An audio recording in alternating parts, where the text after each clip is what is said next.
Some historical mistakes are subtle. These are not those mistakes.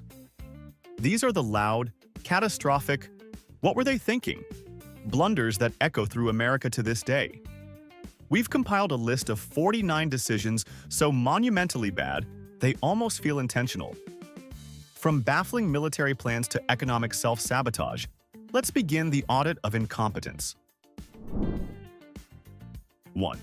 If you ever need proof that the US government has a twisted sense of humor, just look at the $20 bill. It features Andrew Jackson, the architect of the Trail of Tears, a forced march that led to the deaths of thousands of Native Americans. This is the man who single-handedly dismantled the nation's banking system, plunging the economy into chaos. The cherry on top of this sundae of terrible choices? Jackson despised paper currency, viewing it as a corrupt and illegitimate system. So, in a move of pure historical trolling, he was immortalized on the very thing he hated. It's like making a devout vegan the face of Omaha steaks. Every transaction with a 20 is a small, ironic tribute to a man who would have likely used it as kindling. 2. America's approach to its own infrastructure is a fascinating blend of optimism and neglect. Essentially, a nationwide game of Jenga played with steel and concrete. With over 45,000 bridges currently rated as structurally deficient, the country is operating on borrowed time. That's not a bureaucratic term for needing a new paint job. It means they're one heavy truck or one bad winter away from becoming a major headline. Instead of investing in repairs, the strategy seems to be to just hope for the best. It's the governmental equivalent of hearing a rattling sound in your car, turning the radio up, and praying the noise goes away. What could possibly go wrong when the thing holding you up over a canyon was last seriously inspected when Nixon was president? 3. In the grand playbook of winning hearts and minds during the Vietnam War, someone landed on a truly horrific chapter: napalm. The decision was made to drop this jellied gasoline, a chemical so monstrous it sticks to human skin while burning at over 2,000 degrees, on civilian villages. The strategic thinking behind this remains a mystery. The result, however, was crystal clear. The images of the aftermath, especially those of burned, terrified children running for their lives, did not inspire confidence in the American cause. Instead, they served as a gut punch to the nation's conscience, galvanizing the anti-war movement. It was a military decision so profoundly counterproductive, it achieved the exact opposite of its intended goal, proving that winning a war and losing your humanity are often the same thing. 4. In many corners of America, you face more scrutiny and paperwork trying to adopt a stray cat than you do buying a firearm. While a local shelter demands interviews, background checks, and home visits to ensure you're fit to care for a tabby, private gun sales often require little more than a handshake and a stack of cash. This loophole creates a system where the level of due diligence is shockingly low for a product designed with lethal intent. The apparent logic is that a golden retriever poses a far greater risk to society than an AR-15 in the wrong hands. It's a policy that prioritizes convenience over consequences, creating a bizarre reality where it's easier to arm yourself for a small war than it is to get a fishing license in some states. 5. Twice a year, the United States engages in a nationwide act of self-sabotage known as daylight saving time. This bizarre ritual, a holdover from an era that no longer exists, forces 100 million people into a state of government-mandated jet lag. The data is clear. In the days following the time change, heart attacks, traffic accidents, and workplace injuries all spike. We are literally trading public health and safety for… what, exactly? An extra hour of sunlight to mow the lawn? And yet every year we dutifully perform this pointless exercise, complaining about it for a week before forgetting, only to do it all over again. It's the longest-running national prank that absolutely no one finds funny anymore. 6. In 1920, America's leaders had a brilliant idea. Convinced that alcohol was the root of all evil, they launched the noble experiment of prohibition. This was a social engineering project with all the foresight of a toddler playing with matches. Instead of creating a sober utopia, it handed the keys to the kingdom to men like Al Capone, transforming street gangs into sophisticated criminal empires. It turned ordinary citizens into lawbreakers for wanting a beer and led to an era of dangerous bathtub gin and violent turf wars. After 13 years of abject failure, the government performed a spectacular U-turn, repealing the amendment. It was the legislative equivalent of saying, "You know what? Never mind. Please start drinking again. We need the tax money." 7. The next time you're stuck in soul-crushing, bumper-to-bumper traffic, losing your will to live 1 inch at a time, take a moment to curse the ghosts of corporate lobbyists past. In the early 20th century, America had the foundation of a world-class public transit system, with efficient electric streetcars connecting communities. But this vision was a direct threat to the unholy trinity of car, oil, and tire companies. In a coordinated effort, they systematically bought up and dismantled these streetcar lines, ripping out the arteries of public transit to make way for the automobile. Their short-term profits created our long-term nightmare, locking the nation into a car-dependent culture that suffocates our cities to this day. 8. The Challenger disaster was not a tragic accident. It was a predictable, preventable catastrophe born from a single, terrible decision.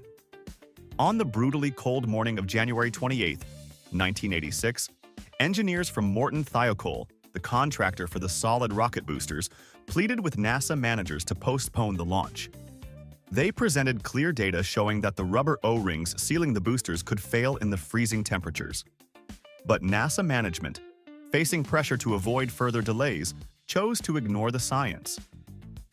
They overruled their own experts in a fatal clash between engineering reality and public relations.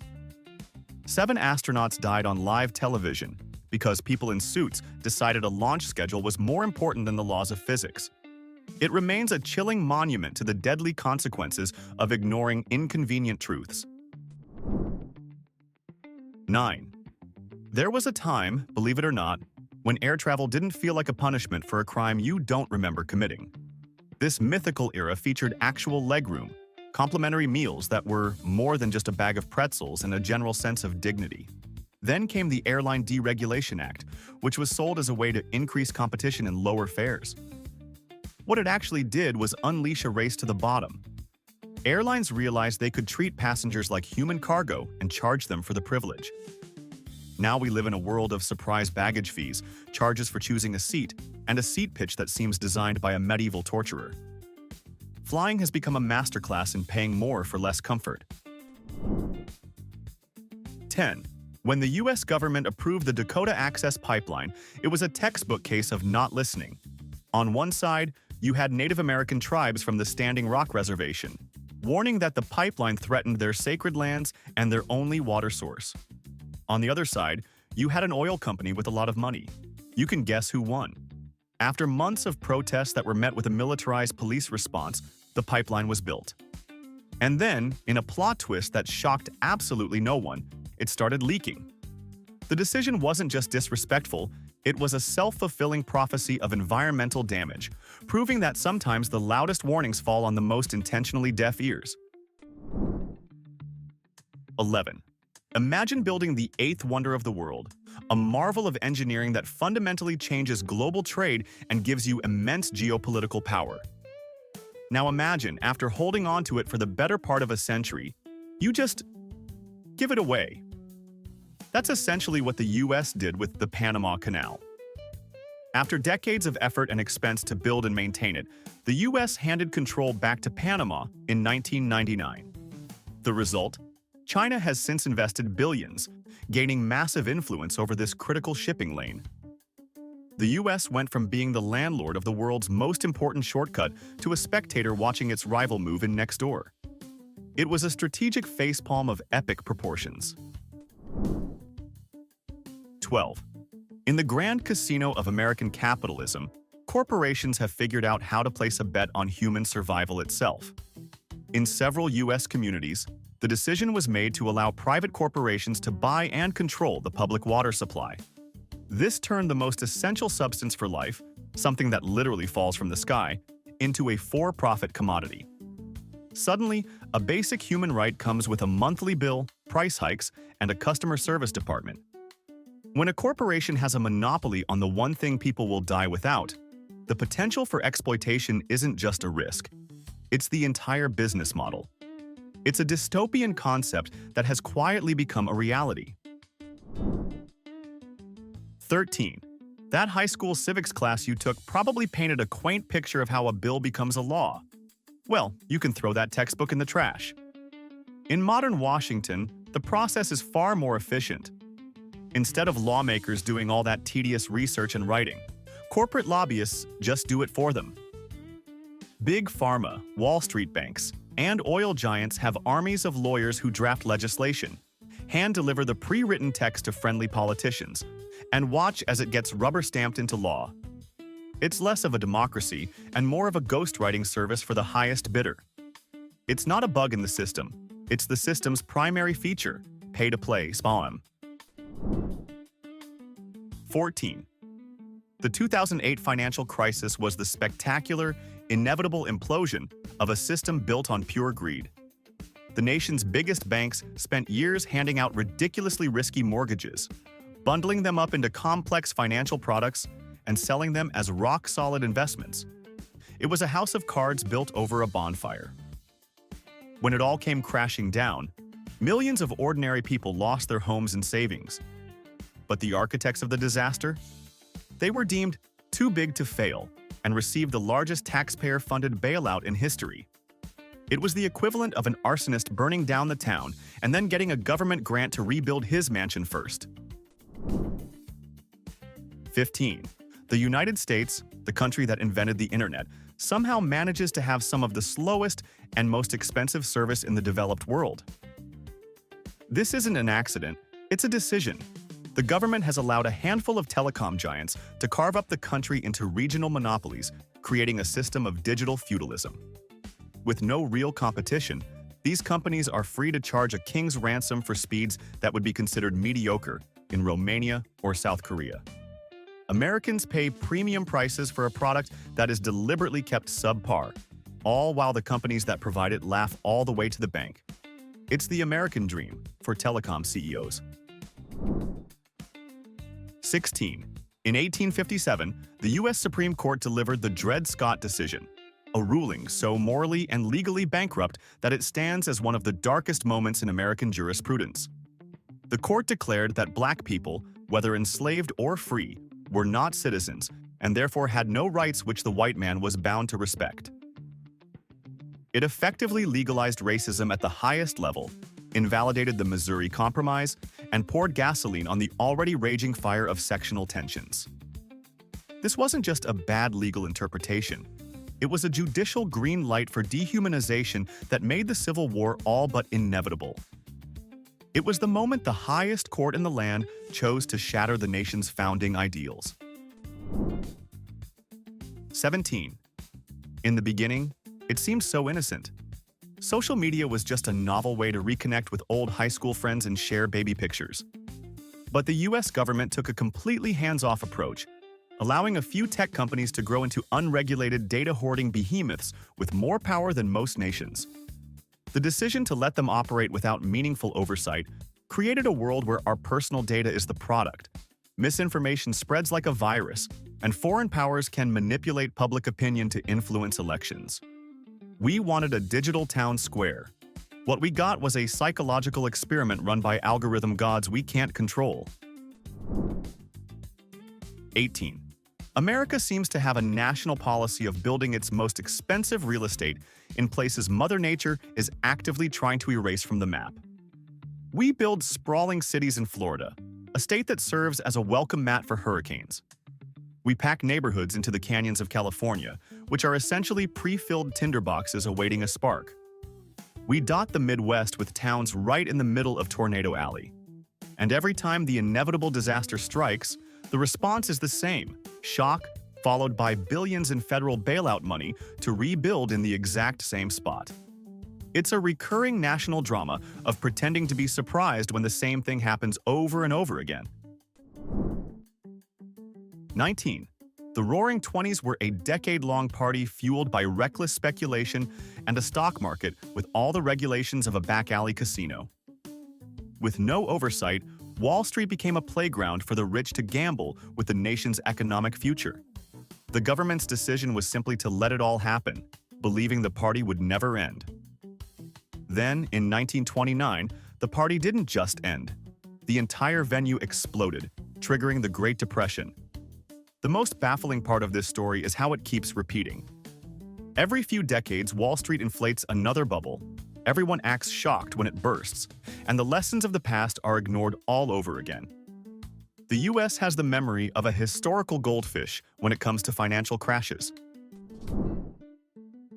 20. In what can only be described as a masterclass in diplomatic self-destruction, Germany managed to drag the United States into World War I through sheer incompetence. In 1917, they sent a top-secret message, the Zimmermann Telegram, to Mexico. The proposal was audacious. If Mexico attacked the US, Germany would help them reclaim Texas, Arizona, and New Mexico. British intelligence intercepted this juicy piece of gossip and promptly shared it with Washington. At this point, Germany had one play: deny, deny, deny. Instead, they publicly confirmed the telegram was authentic. It was the 1917 equivalent of accidentally posting your secret plans on Twitter. America, previously hesitant to join the war, was enraged and declared war shortly after. 21. Back in 1798, long before the internet gave everyone a platform to complain, President John Adams decided he'd had enough of criticism. The result was the Alien and Sedition Acts, a set of laws that essentially made it illegal to speak ill of the federal government. This wasn't about fighting disinformation. It was about silencing political opponents. Newspaper editors were thrown in jail, and elected officials were prosecuted for disagreeing with the president.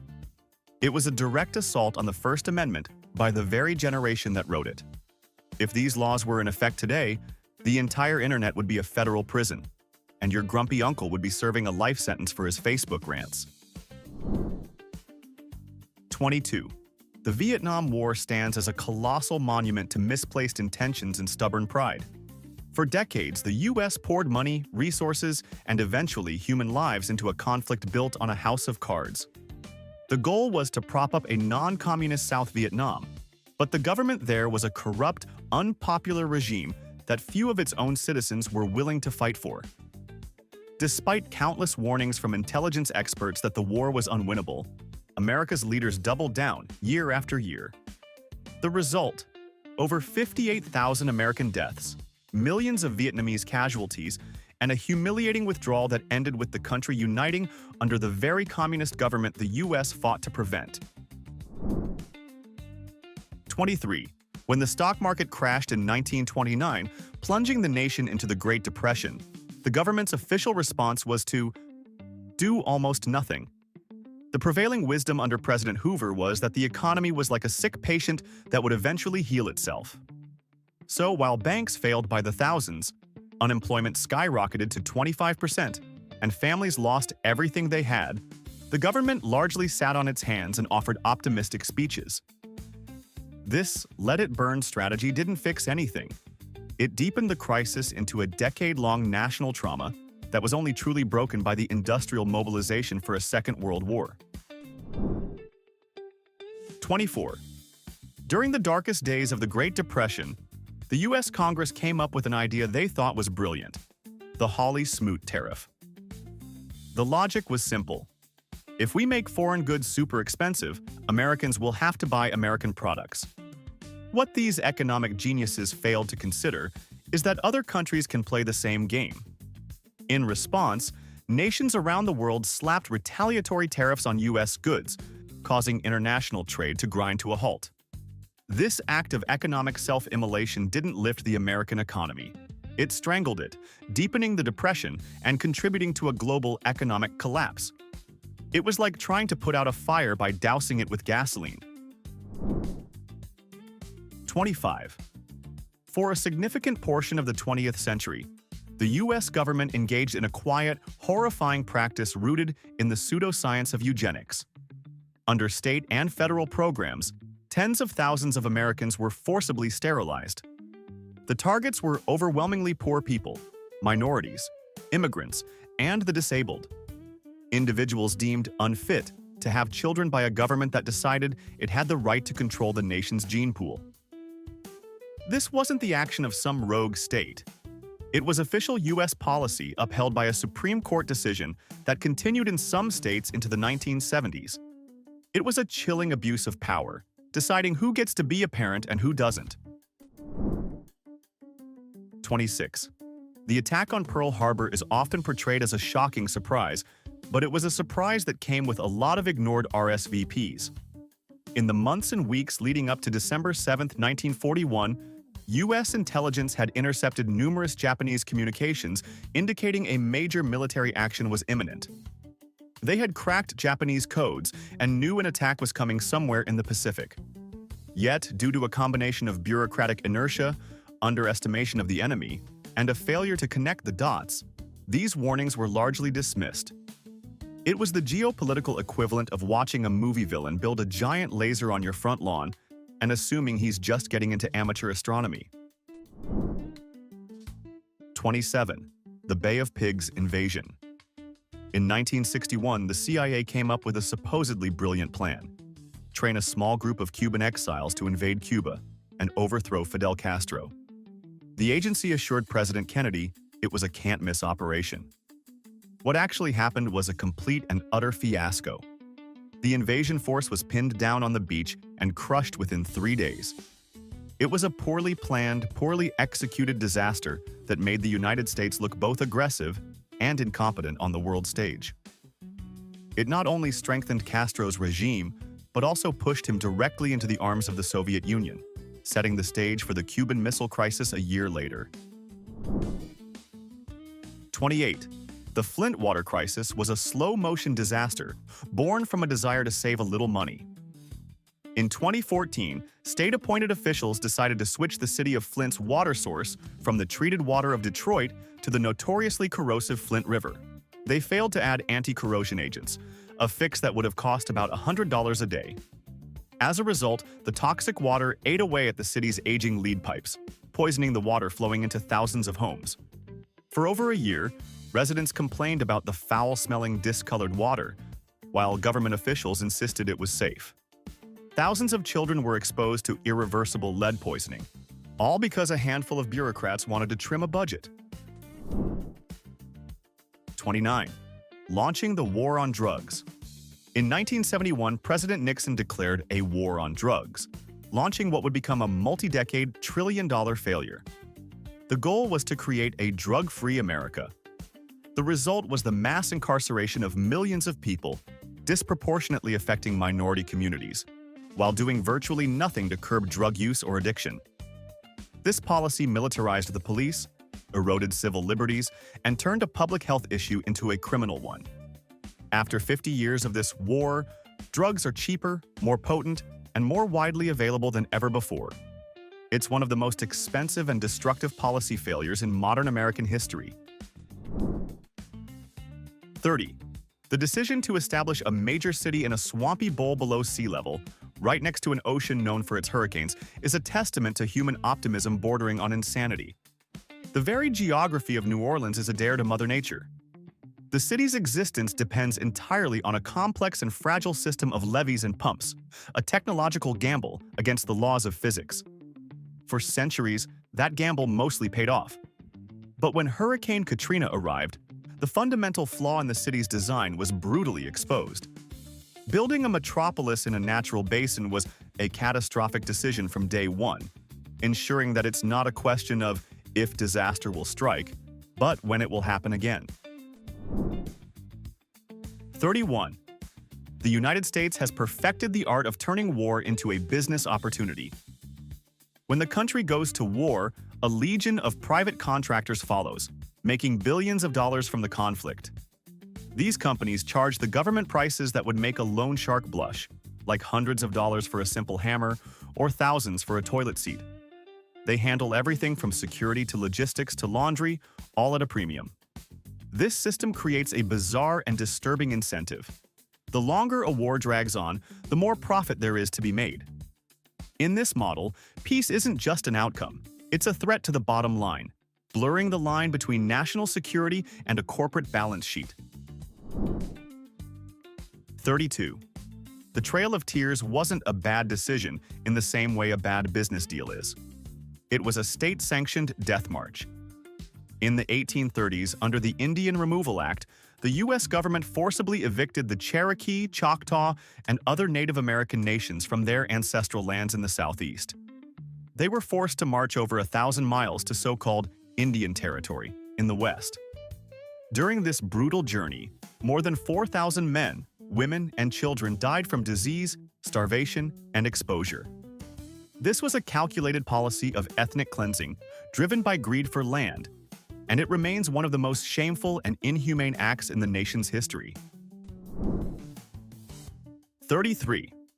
For over half a century, the United States has treated climate change like a term, paper it keeps pushing off until the night before it's due. Scientists began issuing clear warnings about the effects of carbon emissions back in the 1970s and 80s. The response from a succession of governments was a toxic cocktail of denial, delay, and deference to the fossil fuel industry. The decision to treat a looming planetary crisis as a distant future problem has now come back to bite everyone. With coastlines disappearing, wildfires becoming year-round events, and once-in-a-century storms happening every few years, that future problem is now the present reality. The bill for decades of inaction has finally come due.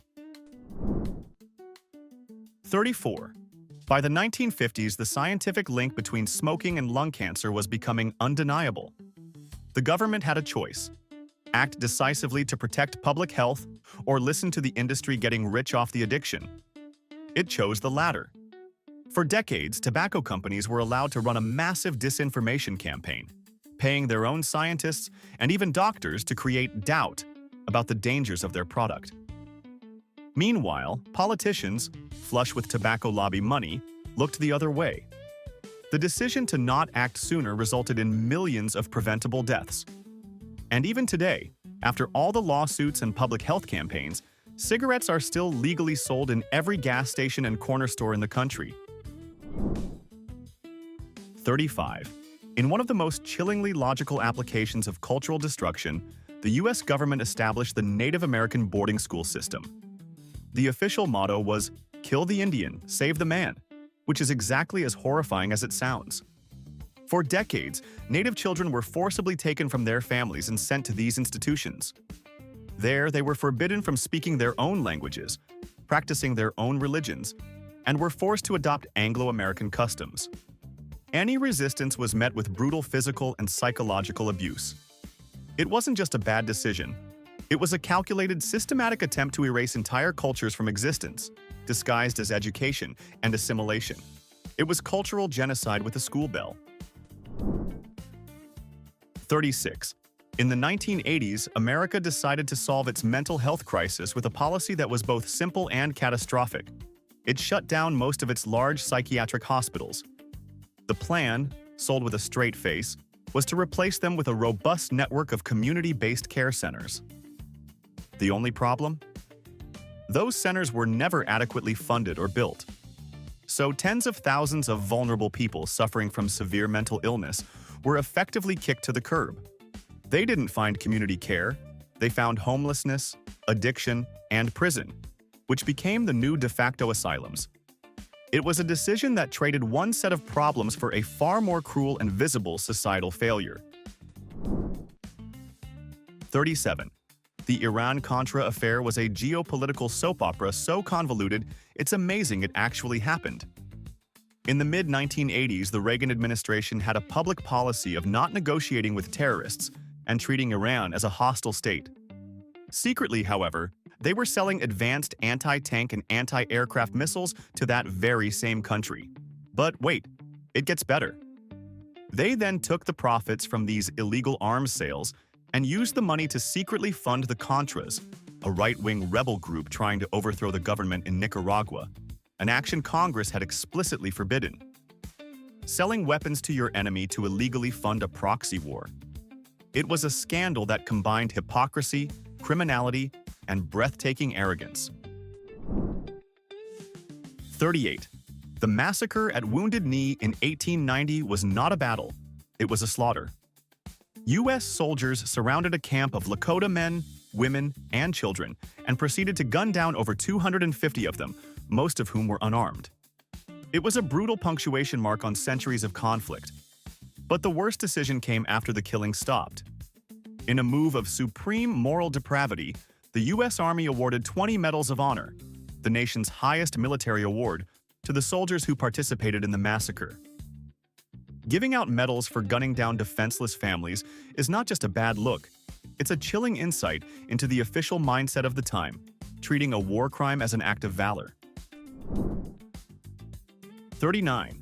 In a move that declared war on the taste buds and health of American children, the government decided to make school lunches cheaper and, consequently, far worse.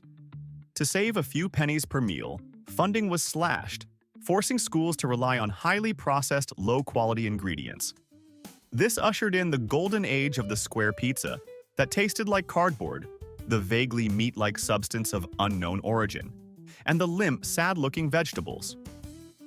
The decision effectively outsourced childhood nutrition to the lowest bidder, contributing to health problems while ensuring that the most memorable thing about school lunch was how uniquely terrible it was. It was a masterclass in saving money at the direct expense of the next generation. 40. If you've ever stressed about a $20 accounting error on your taxes, this one's for you. The U.S. Department of Defense, an organization with an annual budget larger than the economies of most countries, has a bit of a problem with bookkeeping. A few years back, it failed its first ever comprehensive audit, and in the process, officials casually admitted they couldn't account for trillions, with a T, of dollars in assets and spending over the years. The money is just gone. No one knows where it went.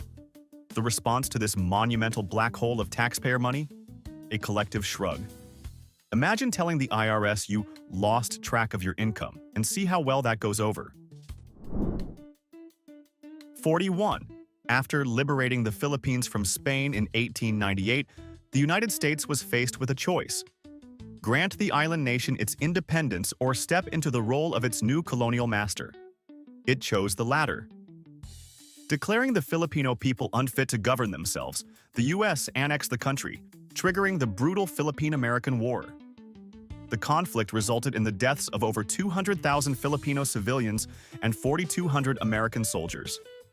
This decision to replace one colonial empire with another was a spectacular act of hypocrisy, cloaking imperial ambition in the language of a civilizing mission and costing countless lives in the process. 42. In 1983, the United States military, a global superpower, decided to invade the tiny Caribbean island of Grenada. The official justification was to protect American medical students and counter a supposed Soviet-Cuban military buildup. The reality was a military operation against a nation with a population smaller than Green Bay, Wisconsin. The invasion was so hastily planned that some elite U.S. Army Rangers had to rely on tourist maps to find their objectives because they weren't issued proper military ones. It was a bizarre and oversized show of force, like using a sledgehammer to kill a fly, and a comical example of Cold War paranoia at its most extreme. 43. For a long stretch of its history, the United States looked at its children and saw not a future to be nurtured, but a cheap and expendable labor force. It wasn't until 1938 that a federal law banning child labor was finally passed. Before that, the industrial landscape was a nightmare for kids. Children as young as 5 or 6 worked grueling hours in factories, mines, and mills. They lost limbs in machinery, developed chronic illnesses from the toxic air, and were paid a pittance for their suffering. And the most damning part? For decades, powerful business interests fought tooth and nail to keep this system in place, arguing that child labor was essential for the economy. 44. Following the attack on Pearl Harbor, the United States was gripped by a wave of fear and racist paranoia.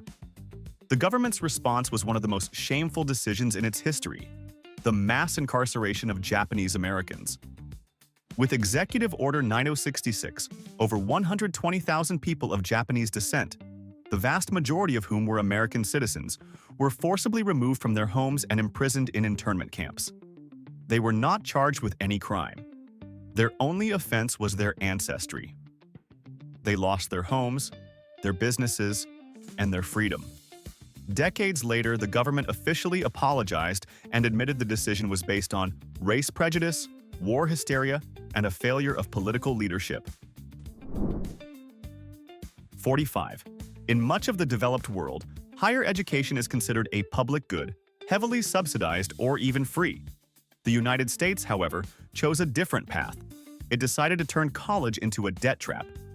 Over the last few decades, the cost of tuition has exploded, while government support has dwindled. The result is a student loan crisis totaling over $1.7 trillion. The decision was made to shift the financial burden almost entirely onto students and their families, creating a system where millions begin their adult lives shackled to a mountain of debt that can take decades to pay off. You get a diploma and a financial life sentence as a graduation present. 46. If you've ever seen your small-town police department roll down Main Street in a vehicle that looks like it belongs in a war zone, you're not crazy. You're witnessing the result of a federal program that allows the Pentagon to offload its surplus military equipment to local law enforcement. This has led to the bizarre spectacle of small police forces acquiring armored personnel carriers, grenade launchers, and high-powered assault rifles. The decision to militarize local police has fundamentally changed the nature of policing, often escalating routine situations and fostering a mindset of war instead of community protection. Apparently, the best way to handle a noise complaint is with a tactical assault vehicle. 47. The Monroe Doctrine of 1823 started as a bold and simple idea. The U.S. declared the Western Hemisphere off-limits to further European colonization. It was a "stay out of our backyard" sign. The terrible execution came over the next century as the U.S. decided that while Europe had to stay out, America could do whatever it wanted in that backyard. The doctrine became the justification for over 100 U.S. military interventions in Latin America, where it overthrew governments, installed dictators, and protected corporate interests. It wasn't a policy of mutual respect. It was a policy of, we're the only ones allowed to bully you, creating a legacy of deep-seated resentment that lasts to this day. 48. The end of America's 20-year war in Afghanistan was not a withdrawal. It was a chaotic, humiliating collapse. After investing trillions of dollars and sacrificing thousands of lives, the U.S. decided to pull out in 2021. But the exit was so poorly planned and executed that the Taliban, the very group the U.S. had spent 2 decades fighting, retook the entire country in a matter of days. The shocking speed of the collapse led to frantic evacuation scenes from Kabul, with the U.S. leaving behind billions of dollars in military equipment, thousands of Afghan allies, and a country in utter chaos. It was a disastrous final chapter to a long and costly war. 49. While America worries about its borders, it has quietly been selling off one of its most critical assets, its farmland.